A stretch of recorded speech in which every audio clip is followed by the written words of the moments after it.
Confesiones de San Agustín, libro sexto, capítulo 1. Llega Mónica a Milán. Esperanza mía desde mi juventud, ¿dónde estabas para mí? ¿O a qué lugar te habías retirado? ¿Acaso no eras tú quien me había creado y diferenciado de los cuadrúpedos y hecho más sabio que las aves del cielo? Pero yo caminaba por tinieblas y resbaladeros y te buscaba fuera de mí y no te hallaba, oh Dios de mi corazón. Y había venido a dar en lo profundo del mar y desconfiaba y desesperaba de encontrar la verdad. Ya había venido a mi lado la madre, fuerte por tu piedad, siguiéndome por mar y tierra, segura de ti en todos los peligros. Tanto que hasta en las tormentas que padecieron en el mar, era ella quien animaba a los marineros. Siendo así, que suelen ser estos quienes animan a los navegantes desconocedores del mar cuando se turban, prometiéndoles que llegarían con felicidad al término de su viaje, porque así se lo habías prometido tú en una visión. Me encontré en grave peligro por mi desesperación de encontrar la verdad. Sin embargo, cuando le invité que ya no era maniqueo, aunque tampoco cristiano católico, no saltó de alegría como que no oye algo inesperado, por estar ya segura de aquella parte de mi miseria, en la que me lloraba delante de ti como a un muerto que había de ser resucitado,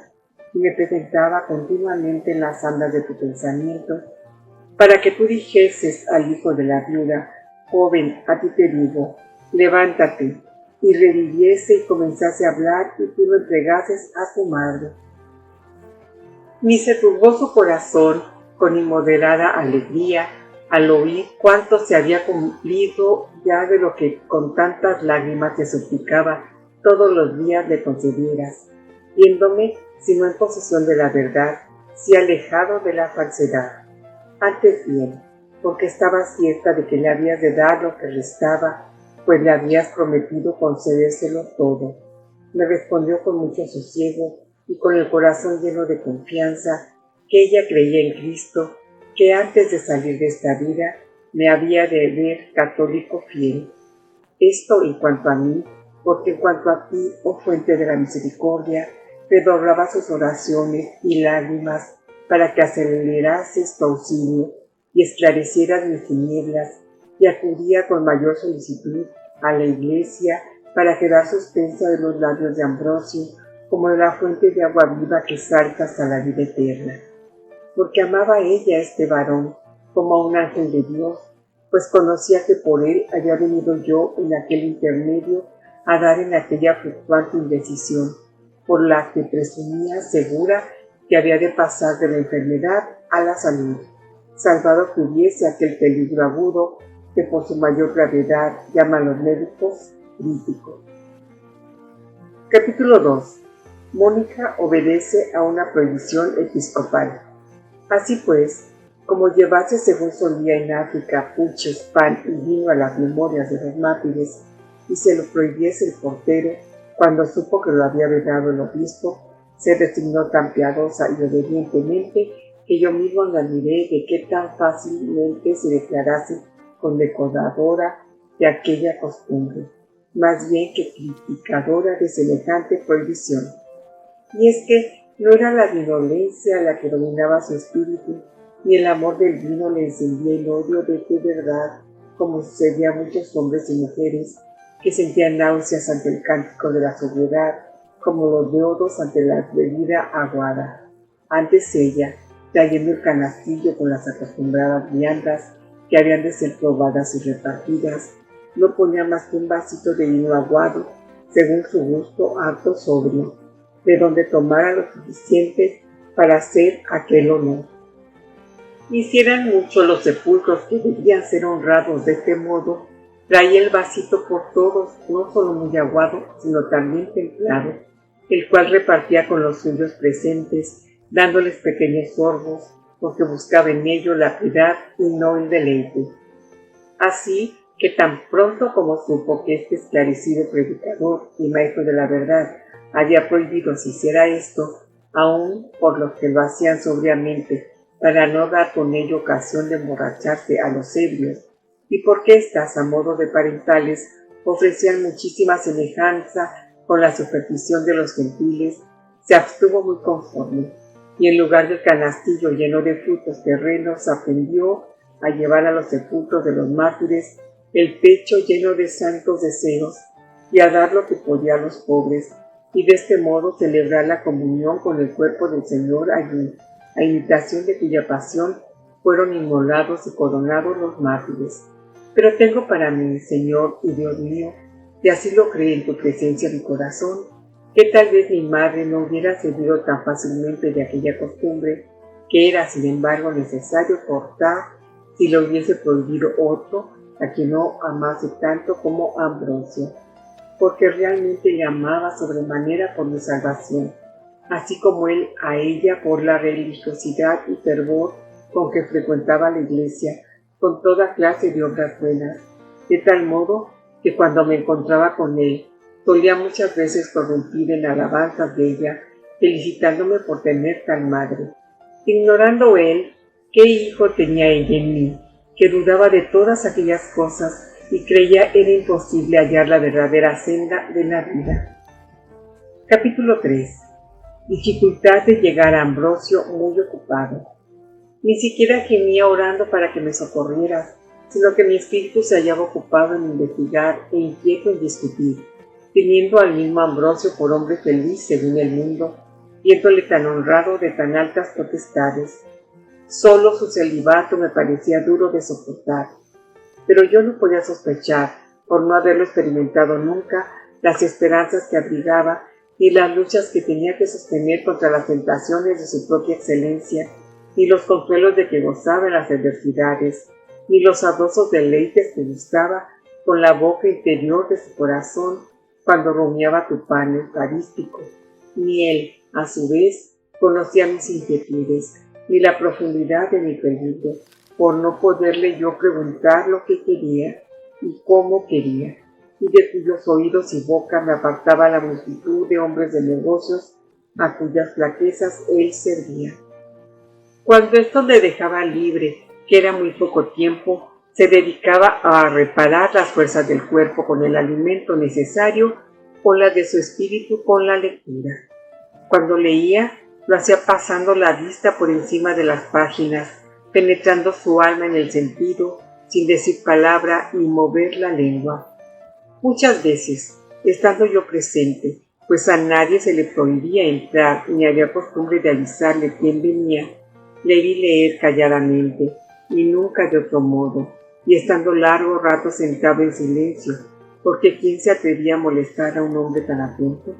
Optaba por marcharme, conjeturando que aquel poco tiempo que se le concedía para reparar su espíritu, libre del tumulto de los negocios ajenos,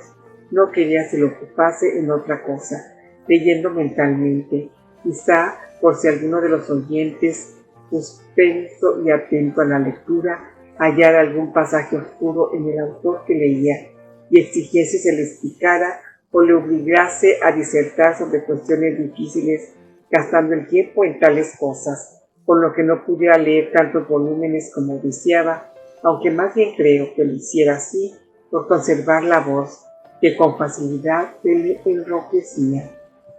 En todo caso, cualquiera que fuese la intención con que aquel varón lo hacía, ciertamente era buena.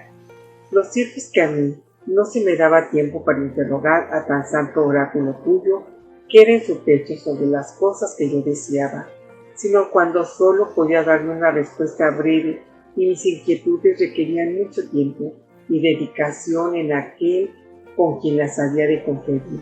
cosa que nunca hallaba. Yo le escuchaba, es verdad, predicando al pueblo rectamente la palabra de la verdad todos los domingos,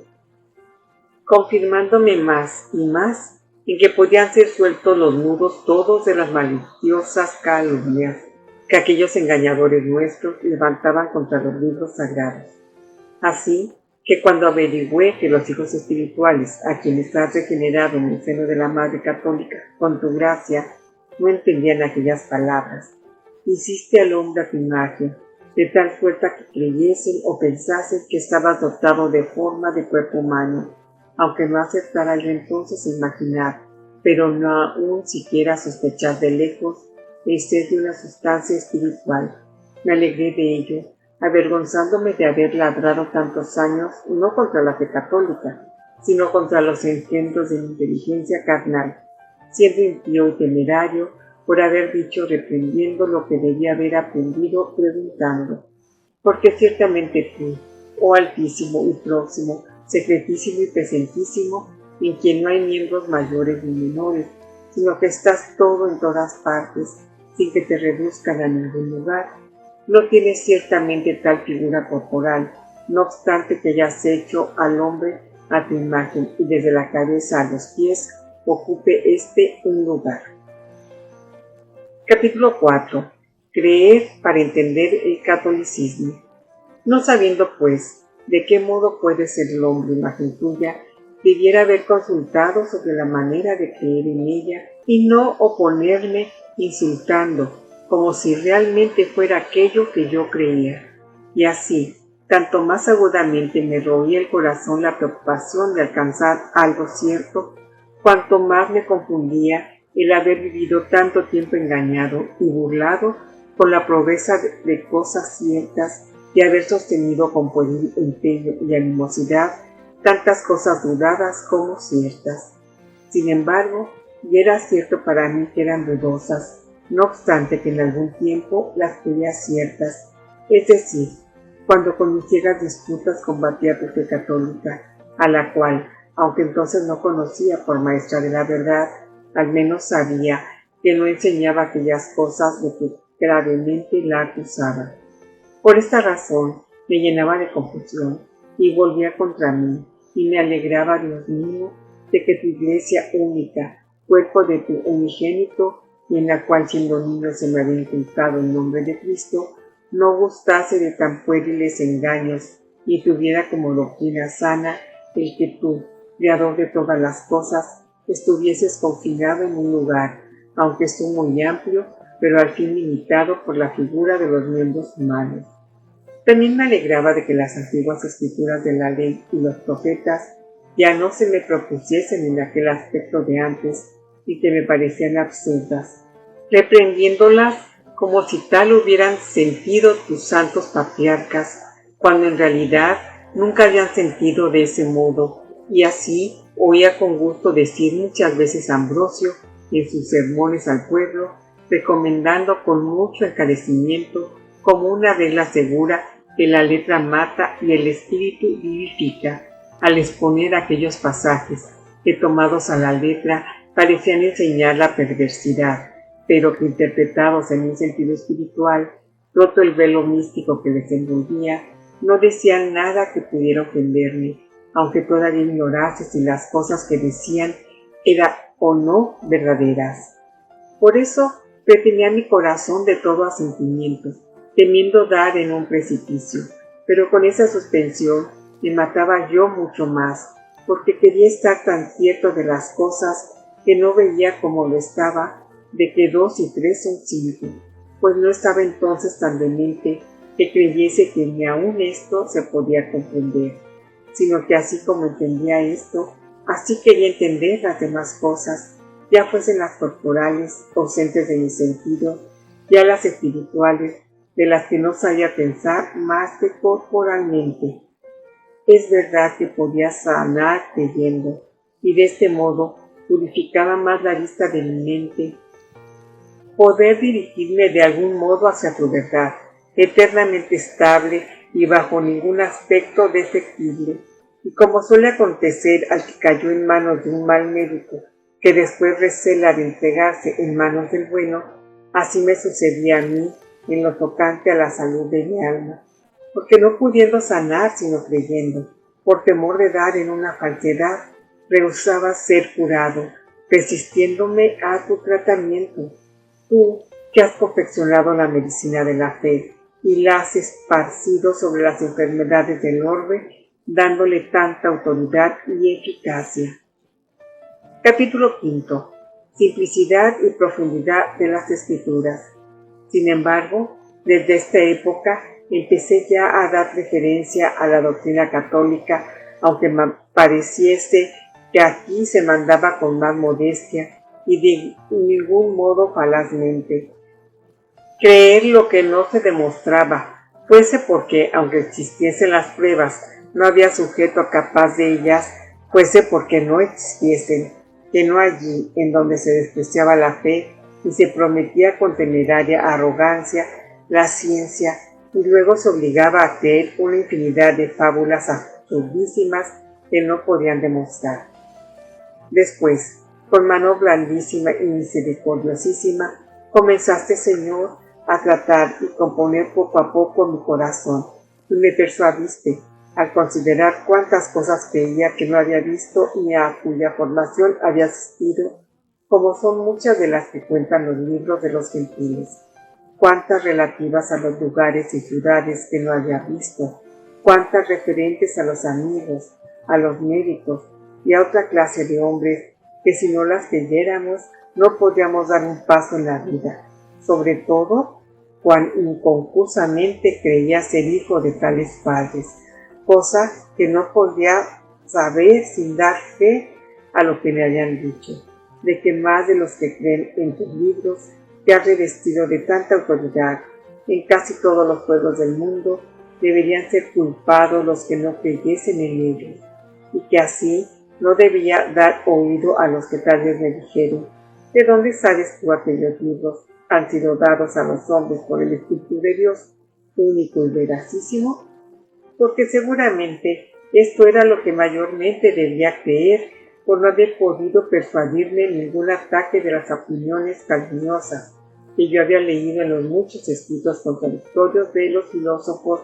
a quien no creyera alguna vez que tú existías, aunque yo ignorase lo que eras, y que no tienes cuidado de las cosas humanas. Eso lo creía unas veces más fuertemente y otras más débilmente, pero que tú existías y tenías cuidado del género humano, siempre creí, si bien ignoraba lo que debía sentir de tu sustancia, y qué vía era la que nos conducía o reducía a ti. Por lo cual, reconociéndonos enfermos para hallar la verdad por la razón pura, y comprendiendo que por esto nos es necesaria la autoridad de las sagradas letras, comencé a entender que de ningún modo habrías dado tan soberana autoridad a aquellas escrituras en todo el mundo, si no quisieras que por ellas te creyésemos y buscásemos. Y en cuanto a los absurdos en que antes yo solía a tropezar, habiendo oído explicar en un sentido aceptable muchos de sus lugares, lo atribuía ya a la profundidad de su misterio, pareciéndome la autoridad de las escrituras tanto más venerable y digna de la fe sacrosanta, cuanto que es accesible a todos los que quieren leerlas y reserva la dignidad de su secreto bajo un sentido más profundo, y prestándose a todos con unas palabras clarísimas y un lenguaje humilde, da en que entender, aun a los que no son ligeros de corazón, por lo que sí recibo a todos en su seno popular, son pocos los que deja pasar hacia ti por sus estrechos agujeros, muchos más, sin embargo, de los que serían si el prestigio de su autoridad no fuera tan excelso o no admitiera a las turbas en el gremio de su santa humildad. Pensaba yo en estas cosas, y tú me asistías, suspiraba y tú me oías, vacilaba y tú me gobernabas, marchaba por la senda ancha del Tigre y tú no me abandonabas. Capítulo 6. Panegírico al emperador, el feliz Diodo de Milán. Sentía vivísimos deseos de honores, riquezas y matrimonio, y tú te reías de mí. Y en estos deseos padecía amarguísimos trabajos, siéndome tú tanto más propicio, cuanto menos consentías que hallase dulzura en lo que no eras tú. Ve, Señor, mi corazón, tú que quisiste que te recordase y confesase esto. Adhiérase ahora a ti mi alma, a quien libraste de liga tan tenaz en la muerte. Qué desgraciada era. Y tú la pulsabas, Señor, en lo más dolorido de la herida, para que dejadas todas las cosas se convirtiese a ti, que estás sobre todas ellas, y sin quien no existiría absolutamente ninguna, te convirtiese a ti vivo y fuese curada. Qué miserable era yo entonces, y cómo obraste conmigo, para que sintiese mi miseria en aquel día en que le preparase a recitar las alabanzas del emperador, en las que había de mentir mucho, y mintiéndome había de ser favorecido de quienes lo sabían.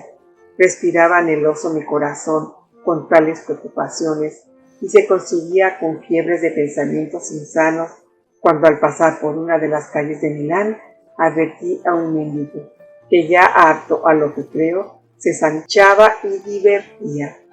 Yo gemí entonces y hablé con los amigos que me acompañaban sobre los muchos dolores que nos acarreaban nuestras locuras, porque con todos nuestros empeños, cuáles eran los que entonces me afligían, no hacía más que arrastrar la carga de mi infelicidad, aguijoneado por mis apetitos, aumentarla al arrastrarla, para al fin no conseguir otra cosa que una tranquila alegría, en la que ya nos había adelantado aquel mendigo, y a la que tal vez no llegaríamos nosotros,